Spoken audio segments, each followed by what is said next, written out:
specific identification. As a nation, we should not allow laws that block the rights of vulnerable groups or discriminate. To do so would be to forfeit the fundamental quality of this right and the purpose behind it. Thank you, and I yield back my time. Gentleman from Texas.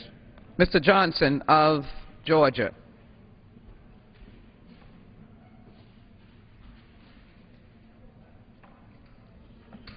Mr. Chairman, nothing is more fundamental to our democracy than the right to vote.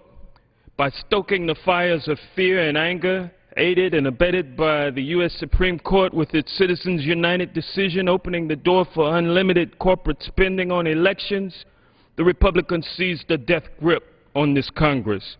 Now they want to keep control of Congress, so they have embarked on an old strategy, voter suppression.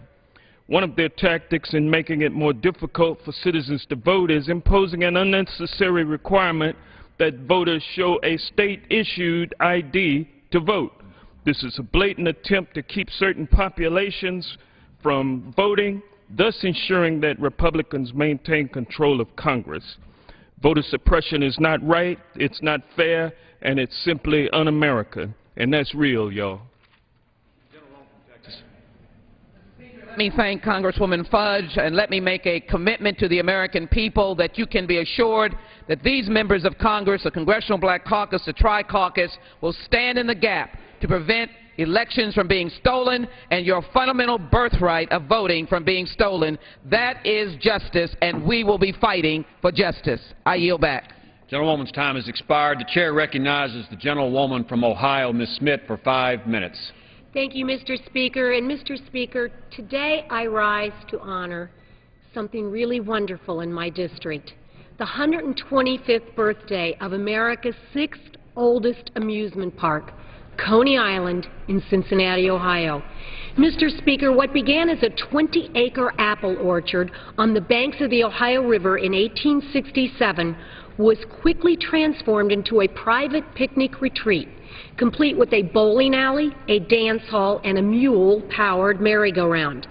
In 1886, Parker Grove became known as Ohio Grove, the Coney Island of the West, after being sold to the Ohio Grove Corporation.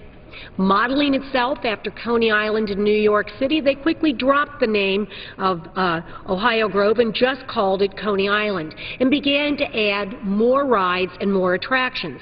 In 1911, the first roller coaster was added, the Dip the Dot, and in 1913, the Dippin' Dots was added. But it wasn't until 1924 that the signature attraction of Coney Island was realized, when George Schott, one of Cincinnati's greatest philanthropists, purchased with a group of investors Coney Island. In 1925, they added Sunlight Pool, the world's largest recirculating swimming pool. Now, Mr. Speaker, let me give you the dimensions of this pool because it's bigger than a football field. A football field is 300 feet by 160. This is 200 feet by 401 feet. In addition to being the world's largest recirculating pool, it continues to be the largest flat surface pool in Northern America and was the precursor to zero-depth pools in the United States. It went through a lot of trials and tribulations over the next part of the century, but it kept adding new attractions and new rides, including ones that I enjoyed as a child, like the Wildcat and the Shooting Star. In 1971, a decision was made to take the amusement portion of it and move it to another portion of my district in Kings Island, which made people wonder what would happen to Sunlight Pool.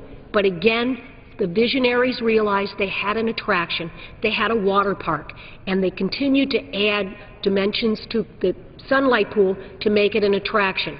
In 1986, Riverbend was realized by putting in 2 separate theaters, outdoor theaters, to allow concerts to occur. Today, Coney Island continues to thrive with a small amusement park for children, the Sunlight Pool, and a thriving Riverbend. And I'd like to say on a personal note, I remember my mother telling me stories when her mother took her. My mother took me, I took my daughter, and over the 4th of July break, I was able to take my 2 grandsons to Coney Island to swim in the pool. I'm so excited that this beautiful attraction continues to exist for 125 years. I want to celebrate the tenacity of the folks along the way that have continued to invest in this great asset in my district. I want to wish them a great happy birthday, and I hope that Coney Island continues for at least another 125. Happy birthday, Coney Island.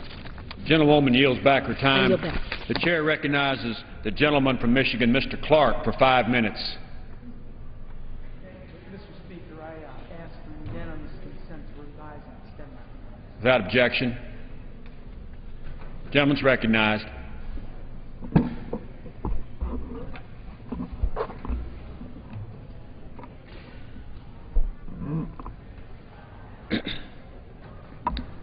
Mr. Speaker, and to the American people, I wanted to address the debt that is killing jobs in this country, and it's robbing Americans of their financial security.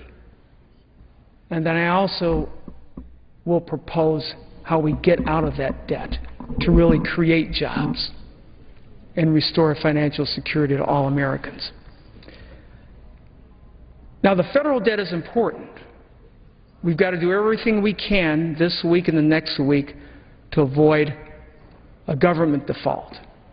Because if the government defaults on its obligations, at the very least, that's going to cause all of these interest rates to rise on the borrowing that the American people hold as debt, and that could drive people further into financial distress, into foreclosure, into bankruptcy. But the debt that is crushing the American people is the mortgages, the student loans, the credit cards that people have to bear. Now, I'm from Detroit, and jobs are important. In fact, I represent one of the regions in the country that have the highest unemployment rate. But as equally important as jobs are to the economy, we've got to get Americans out of debt. I know folks that are working right now. They have jobs. They're earning income, but they have no money because their income is going to pay off bills. It's going to creditors. They can't provide for themselves. They can't provide for their families. They can't provide security for the future because they're in debt. And this American personal debt is also costing this U.S. economy jobs. Because when people don't have money to save, money to invest, they can't really spend it on businesses who could hire more people and create more jobs. My point is this, and you know, I'm speaking to a few of the members of Congress that are here right now, but most importantly, I'm speaking to you, the American people, because maybe you can help me drive this Congress to address the real debt that's threatening this democracy and our economy. This country's economy will not rebound strongly. We will not easily get out of this recession as long as Americans are underwater on their mortgages, defaulting on student loans, maxing out on their credit cards.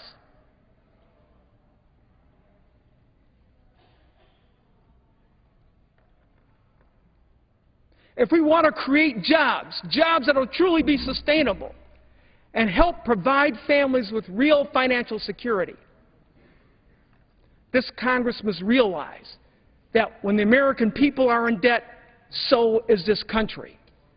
So here's what I'm urging today, and I'm going to have a resolution I'm going to put forth, that as we work to prevent a government default on its obligations, that we also have to work to make sure that Americans don't further default on their debt. So I am asking, in as strong as possible way as I can, for this Congress, on certain loan obligations, to immediately work to cut mortgages down to the value of your home, to forgive student loans. Because the only way, the most powerful way that we can restore our economy strength, to create jobs that are sustainable, is to help Americans get out of debt. Now, Congress has an obligation to do so because we changed the rules over the past decade or so that put Americans in all this debt. But just as Congress has an obligation to act, I've got to talk to you, the American people. You've got to act too. You've got to take responsibility. You want this government to get out of debt? Then you get out of debt personally. Stop the spending. Stop the borrowing. Stop overconsumption, buying things that you don't need with money that you don't have. That's robbing you and your family of a future. It's robbing this country out of jobs. So I'm going to ask every American right now, get out your credit cards, cut them up, free yourselves, free yourselves. Don't count on this Congress to help you. This Congress already voted to end Medicare. They're flirting with disaster on this debt right now. I'm asking Americans, take control of your financial Gentleman's future. time has expired. Get out of debt. Let's demand that this Congress help you get out of debt. I yield back my time. Gentleman's time has expired. Chair recognizes the gentlewoman from North Carolina, Ms. Fox, for 5 minutes.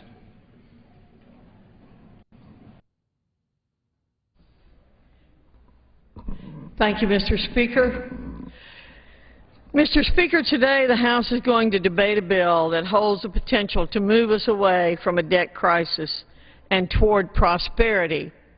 And I want to associate myself with the comments that were made by our colleague, the gentlelady from Missouri, Ms. Hartzler, a couple of speakers ago, when she talked about how our colleagues on the other side of the aisle say that it is irresponsible to amend the Constitution in order to require the Congress to balance the budget. Yesterday in the Rules Committee, we heard from the gentleman from Maryland who talked about how we're twisting the Constitution to put in a limit on how we could cut taxes, raise taxes into the Constitution. How by putting a two-thirds vote and restrictions into the Constitution, we're damaging the Constitution. Mr. Speaker, nothing could be further from the truth. The Congresses in the past have proven that they don't have the restraint that's necessary to keep our spending under control. We need a constitutional amendment in order to do that. They did admit yesterday that we are paying the credit card from the past. And I want to point out that under President Obama, the average annual deficits that were in existence under President Bush became monthly deficits under President Obama. 2.5 years ago, since 2.5 years ago, the national debt has increased by $3.7 trillion. That's why we need to cut spending, Mr. Speaker. We need to cut our spending. We need to cap our spending at no more than 20% of the GDP. That's what it was traditionally. It is now eased up to 23%. We have to take it back down. Mr. Speaker, I also want to point out, as my colleague from Missouri said, that when President Obama was Senator Obama, he spoke on the Senate floor and said, and voted against raising the debt limit, saying that it was a failure of leadership. He doesn't admit that now, that it's a failure of leadership. He doesn't even admit that he's part of the problem. And part of the problem is that he has no plan. When we asked yesterday in Rules, where's the President's plan? We were told it was in his speech at George Washington University. Well, even his own staff people, even his own appointees say they can't score a speech. Republicans have a plan, and our plan is to cut, cap, and balance. We need a constitutional amendment, Mr. Speaker, in order to force the Congress, past Congresses, to do their jobs as it's been shown couldn't do it. We're willing to do that. There is no leadership on the part of the Democrats. The budget that the President presented in February was voted down 97-0 in the Senate. Even his own party will not support him. And what about all these corporate loopholes that the President and our colleagues keep talking about? The President talks about these corporate jets, but he doesn't admit the fact that the loopholes he's talking about, which he calls subsidies, that loophole was in the stimulus that he forced through this Congress that no Republican voted for. So the corporate loophole for the jets is one the President put into place, and now he's condemning it. Mr. Speaker, we need our President and our colleagues on the other side of the aisle to fess up to the fact that they've created this problem, they have no plan to solve it, and all they want to do is throw barbs at the Republicans who are showing the courage to do something about this serious debt crisis that we face in this country. And with that, I yield back. Gentlewoman from North Carolina yields back her time. The chair recognizes the gentlewoman from California, Ms. Walters, for 5 minutes. Thank you very much, Mr. Chair. In 2011, we see that voter suppression is real and rearing its ugly head in too many Republican-led legislatures across this country. With only 15 months left before the next presidential election, Republicans are rewriting voting laws to require photo identification at the polls, reduce the number of days of early voting, and to enhance voting restrictions against ex-felons and out-of-state students.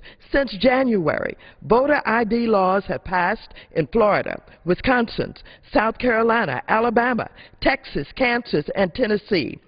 Governor Scott Walker of Wisconsin and Governor Rick Perry of Texas both signed laws this year that would require each voter to show an official valid photo ID to cast a ballot, despite the fact that studies show up to 11% of eligible voters nationwide don't have government-issued IDs in Florida.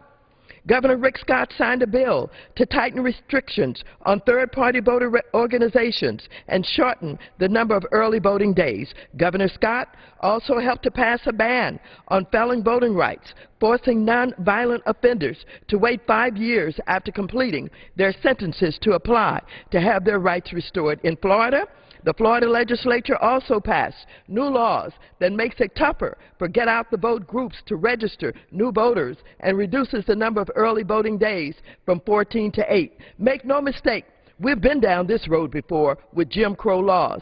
These smoke and mirror policies are poll taxes and literacy tests by another name. Communities must be alert and aware of these laws. We will not allow the work, sacrifices, and death of our forefathers and civil rights leaders to have been in vain. We're prepared for this fight, and fight we will. The new voter ID laws and other restrictions have the potential to disenfranchise millions of eligible voters, minorities, poor people, seniors, and students among those that will be impacted the most. The Justice Department must get involved. They must make sure that these laws that we have fought so hard for voting rights are not undermined. I yield the balance of the time to Ms. Moore. And how much time you have? Gentlewoman's recognized. How much time you have? Gentlewoman has 2.5 minutes. Okay, I'll try.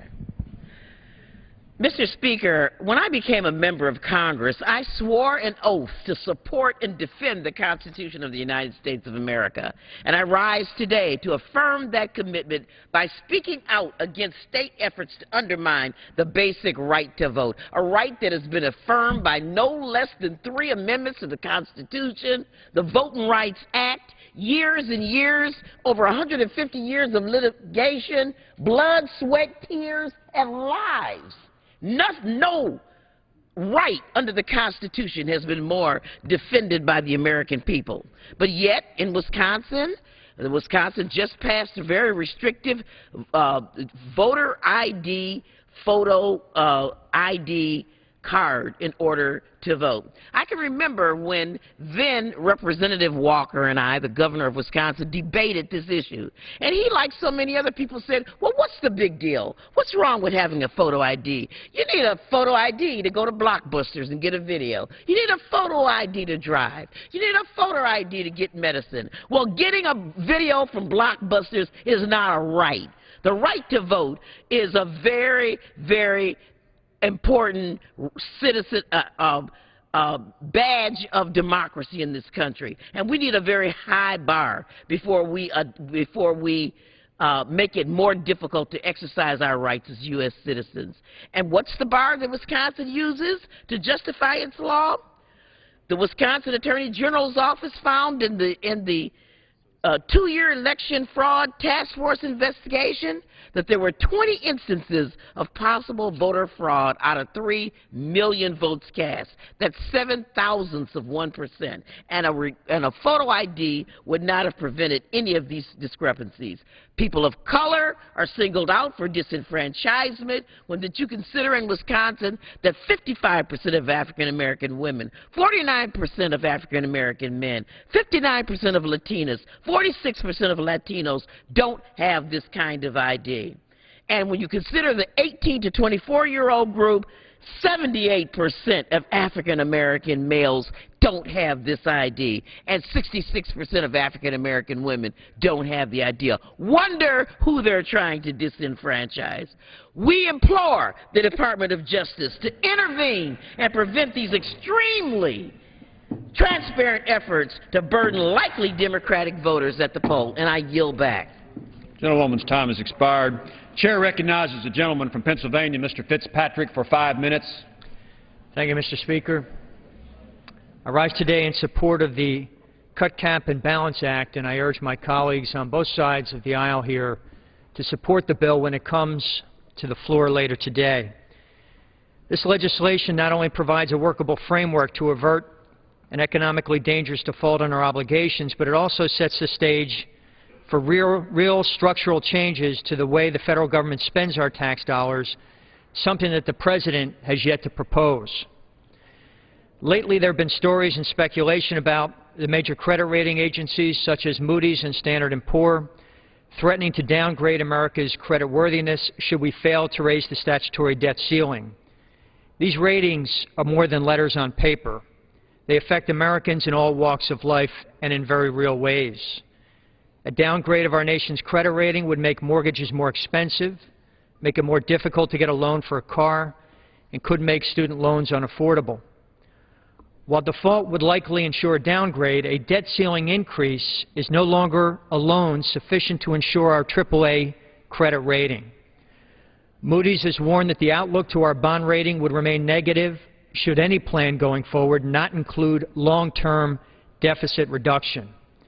It is not enough to simply raise the limit on the credit card and to continue making the minimum monthly payments. We must begin to pay down our debt. One need look no further than Greece and Portugal as examples of governments which have failed to address their debt crises in a time to avoid brutal austerity measures which have caused widespread civil disorder in those countries. The politicians in Greece and Portugal thought that they could avoid making the tough decisions that were clearly laid out before them. They thought they could make it through just one more quarter, or just past one more legislative session, or maybe they could just buy themselves enough time to let the next guys handle it. We cannot continue to operate under the same delusions. The Cut, Cap, and Balance Act avoids a crippling default and sets us on a path to fiscal solvency by making real spending cuts now, placing statutory limits on spending, and sending a balanced budget amendment to the states, a measure that so many of us have consistently supported. These decisions, Mr. Chairman, will not be easy. No change ever is. As these debates have gone on for the past several months, I've been reminded of Thomas Paine when he wrote that if there must be trouble, let it be in my day, that my children may have peace. We need to decide what our legacy to our children and their children will be, a mountain of debt or a sound government that lives within its means. Thank you, Mr. Chairman. I yield back. Gentleman from Pennsylvania yields back his time.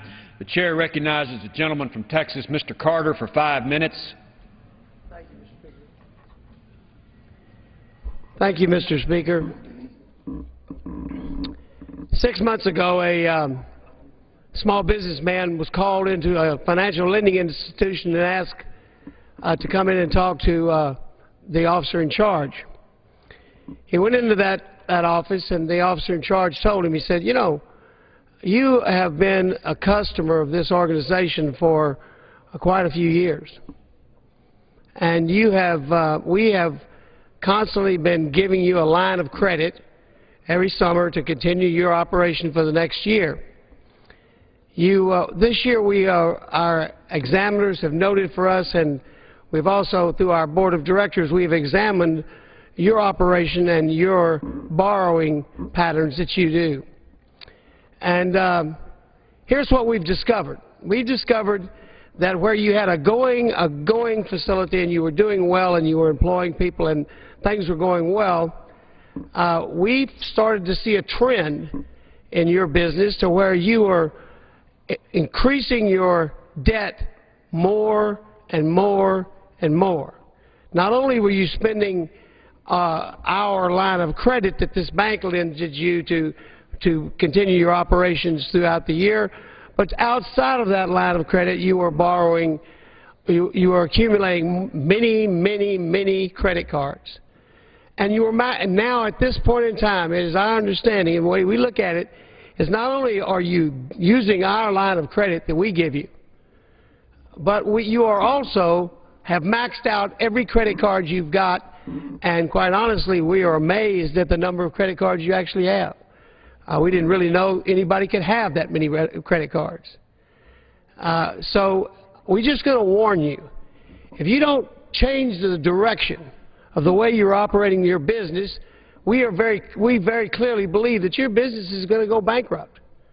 But even more importantly to this institution, this lending institution, we're concerned about the fact that our institution is going to be placed in a very tenuous position on any loans that we make to you, and therefore we're seriously, our position right now is that when you come to us next August, we're not going to loan you the money for your line of credit.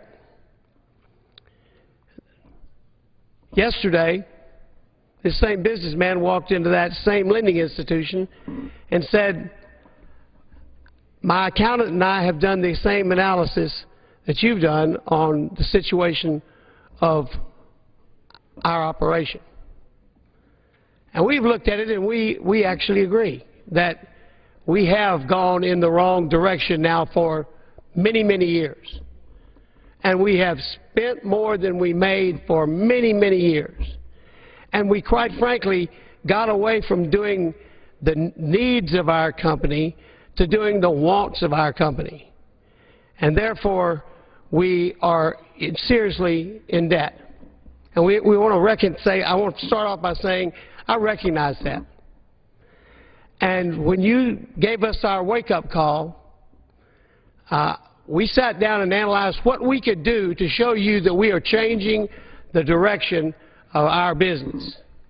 And here's what we propose to you. First, we propose to you that this year, here are the reductions we're going to make on our credit cards, and here are the places where we're going to cut back on the way we spend.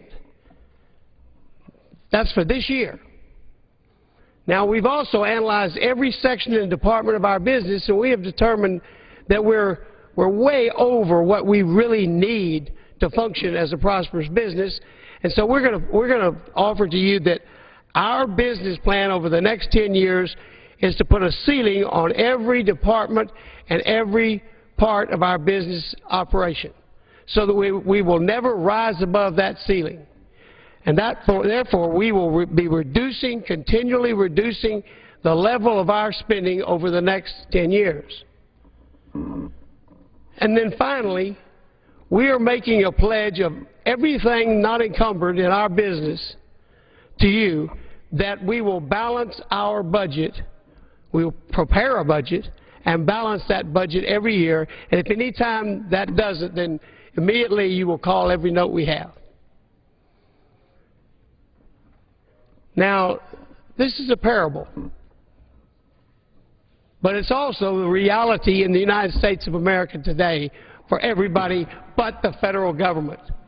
That's why today the Republicans will offer that same plan of cap, cut, time has expired. And balance. The chair recognizes the gentleman from Illinois, Mr. Schilling, for 5 minutes. Without objection.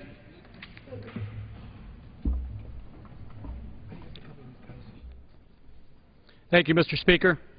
Today, we have an opportunity to take action and promote certainty in both our economy and the markets by passing H.R. 2560, the Cut, Cap, and Balance Act of 2012. Moody's and Standard & Poor's have warned the United States that our AAA rating is at risk if President Obama does not raise the debt ceiling by August the 2nd. By passing Cut, Cap, and Balance, we can respond with confidence and create economic certainty, get our spending under control, and put America back to work. Mr. Speaker, 6.5 months ago, I left life as a small businessman and have had the honor of representing the constituents of the 17th District of Illinois. I come to the floor this morning with some observations about where we've made progress and where we have met frustration. During this time, we have seen tangible results. This Congress repealed the onerous 1099 tax, which prevents our job creators from being bogged down in a nightmare of paperwork. This Congress cleaned up the mess left by last year's Congress by cutting billions in spending. This House has cut its own office budgets by 5%, saving taxpayers $35 million, and later this week will cut our office budgets by another 6.4%. Most importantly, this House of Representatives fulfilled its responsibility by passing a budget. This budget cuts trillions of dollars in spending, but more importantly, it puts forth a plan to save Medicare instead of letting it go insolvent. As a new member of this House, there has also been frustration with the process. Our national debt is $14.3 trillion. Each child born today, including my new granddaughter Reagan, already owes $46,000 as their share of the national debt. Yet there are some members of this body, 97 to be exact, who wanted to give President Obama the authority to raise the debt limit by $2.4 trillion with no questions asked. Congress has raised the debt ceiling 51 times since 1978, and look where we are today. How can we see these next 2 weeks as anything but an opportunity to put our great country on a better fiscal path? I did not come here to get my name on a wall plaque. I came here so that when my newly born granddaughter Reagan asked me, "Grandpa, what did you do to help fix this country?" I'll be able to tell her that I was part of a class that changed the focus of this town from bloated spending to spending cuts. I'll be able to tell her that today we took a vote on legislation that does 3 very important things. It cuts spending, it promotes spending caps to 19.9% of the GDP by 2021, and it makes the raising of the debt ceiling contingent on a balanced budget amendment. We're only 2 weeks away from the deadline set by Mr. Geithner, but we've seen no plan from this administration or the Democrats in the House. Let me repeat, we have seen no plan from this administration or the Democrats in this House. We all know it's easier to criticize than to offer a plan of your own. Now, before this plan to cut our spending and balance our budget is demagogue, let me tell you exactly how this thing works. This plan makes no changes to Social Security and Medicare. This plan makes no changes to the veteran spending. This plan will cut spending by $111 billion in fiscal year 2012. We must use this debate as an opportunity to bring real change to Washington and start paying down our debt. If you believe that cutting spending and providing a way forward for a balanced budget are common sense ideas, vote for this legislation. With that, I yield back my time. Gentleman yields back his time. Chair recognizes the gentleman from Nevada, Mr. Heck, for 5 minutes.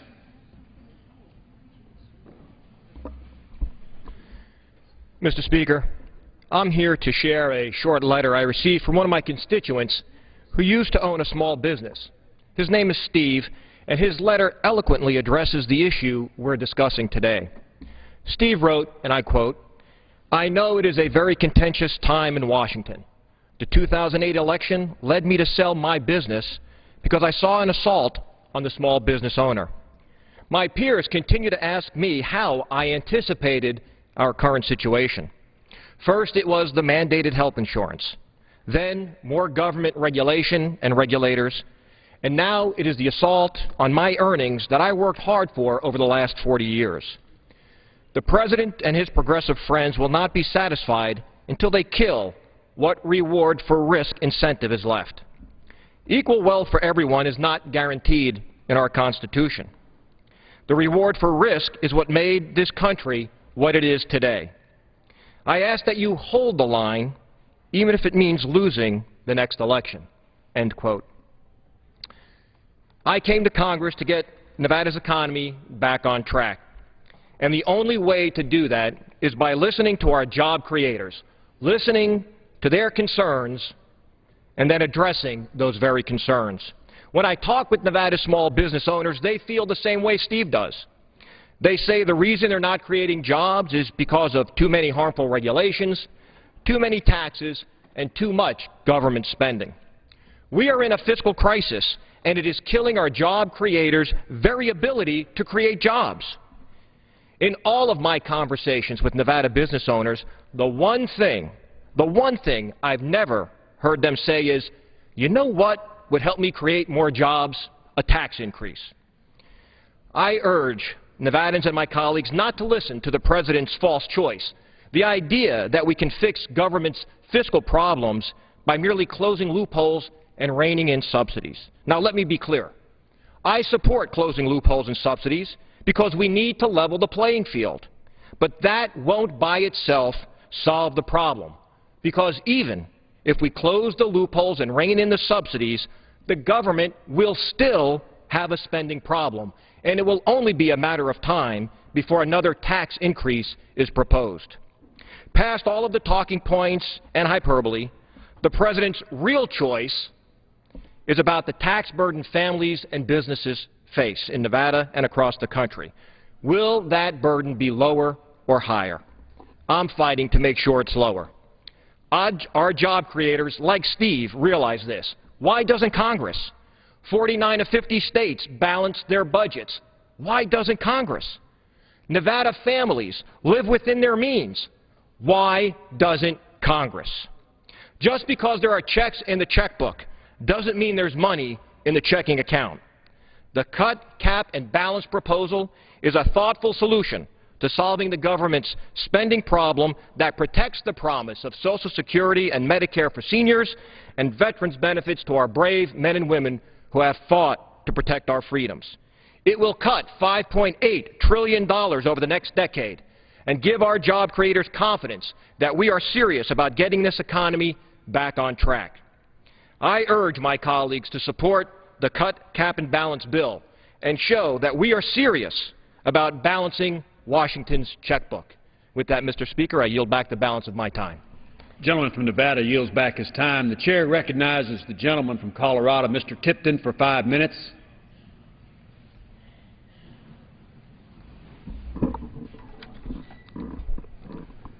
Thank you, Mr. Speaker.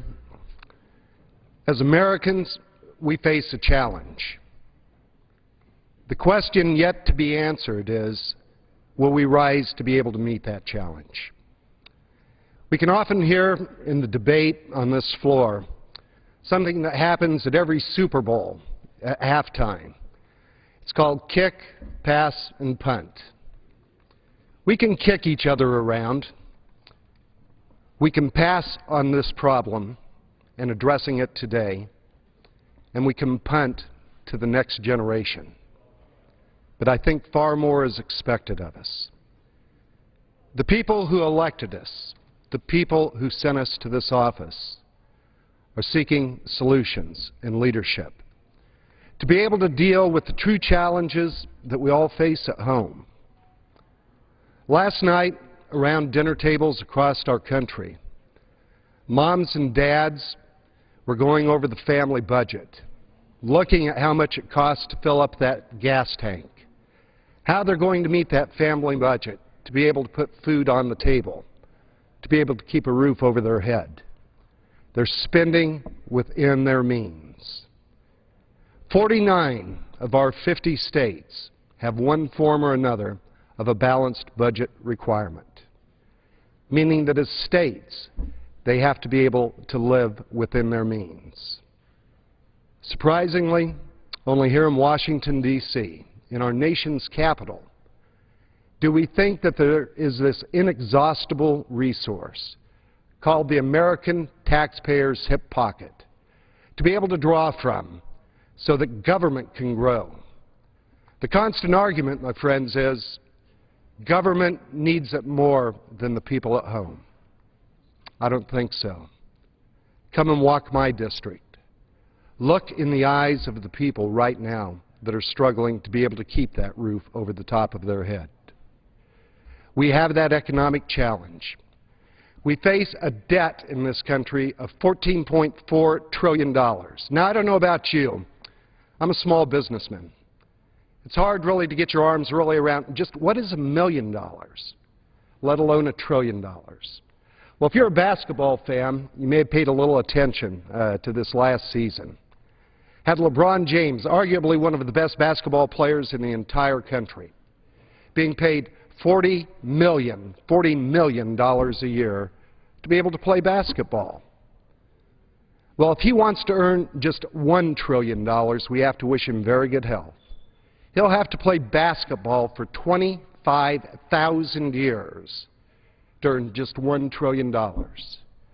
We've stacked up over $14.4 trillion. The President has asked for a blank check to increase the debt of this country an additional $2 trillion plus. Is the time now for fiscal responsibility in Washington? It is. We have to rise to be able to meet that challenge. Cut, cap, and balance. Is that unreasonable? We can demonize it.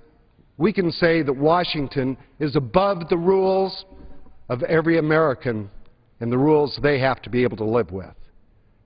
Or we can look to the people who we sent to Washington to stand up for us, to live under the same constraints that we do in our individual lives. If we've spent more than we've taken in, we have to be able to find ways to be able to cut back. We then also have to have that alternative to be able to restrain that spending, and then to be able to balance the budget. Unfortunately, yesterday the President said that it was going to be dead on arrival. I hope that our American citizenry will rise to this challenge. I have great hope that this chamber will pass cut, cap, and balance, but we need to let the Senate of the United States and the President of the United States know that we're going to be holding them accountable. Our future truly depends on it. This is our time. This is our challenge. This is truly our opportunity. Let's put aside what is often referred to as just politics as usual. This is not a Democrat issue.